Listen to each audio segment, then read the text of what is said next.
geeska Afrika waa la wada socotaanoo dee iminka bahalka yeena telefoonkeena waxba ka wada qabanaa warka in isu leeg baynu helnaa aqoontana dhalinyaradu iminka yadaaba badiso baalka aad u akhrida maanta geeska Afrika inuu ku noolaa waxa ka dhacaya waa arkaysaa duruufaha inagu xeeran waa arkaysaa dalalka inagu xeersan inuu dariska wada nahayna waa arkaysaa maanta Soomaaliland 30 sano la lahaa lama ictiraafsana oo cadow badan leh kii cadow ugu weyn ahaa sideedii sano u dambeeyay Soomaaliland dagaalamay 4 sano u dambeeyay Soomaaliland hayaan la ictiraafin qofkii salaama ixtiraamaba xiriirka u jarayay la dagaalamayay ilaahay wuxuu qadaray in 3 goor wiigan dhexdiisa security councilka isaga yiraahdo sidaa yeel waad qasbantahay waxba dawladda xamar ka dhisan dhibaatada ay u geysay dadka Soomaaliya xamar jooga iyo dadweynahooda iyo dhibaatada iyo qaxa ay gelisay aad iyo aad baan uga damqanaynaa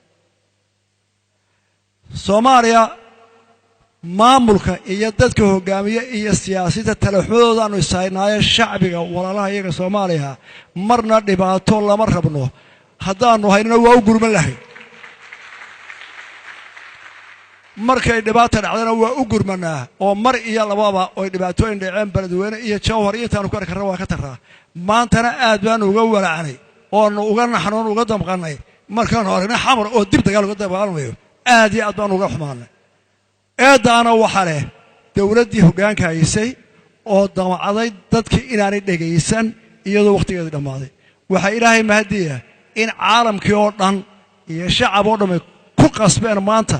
dawladdii dhagaha adkayd inay ku soo noqoto halkii shacabka iyo caalamku rabeen oo caawa xamar naba tahay oo baladweyne naba tahay oo gaalkacyo naba tahay oo qof Soomaaliyeed maanta gurigiisa aanu ka qaxayna dad Soomaaliyeed baan nahay Soomaalida ku dhaata dooriyayna wanaagsanaato laakiin danteena ay saseegtay aan colaad shacabka u hayn waxaan maanayaa siyaasiyiinta ilaa shalay wadada toosan ku soo noqday madaxweynaha waqtigiisu dhamaaday xalay markuu hadlaayay mar qura ma qiran qaladaadkiisii mar qura maxaaban iska dhaafeen ugu xiiqaynaa eenu 4 sano u murmanay Soomaaliland ma tahay karo diyaarado yaari tagin badda waan ka xidhayaa waan qasbayaa ciidan baan soo tababaranayaa maxaa maanta kala hadlaa mar haddii dadkiisii uu xamar dagaal geliyay waxaan leeyahay shacabka Soomaaliya xamar ku nool baladweyne ku nool baydhabo jooga gaalkacyo jooga bal 30 sanadood oo waxa maanta aragteen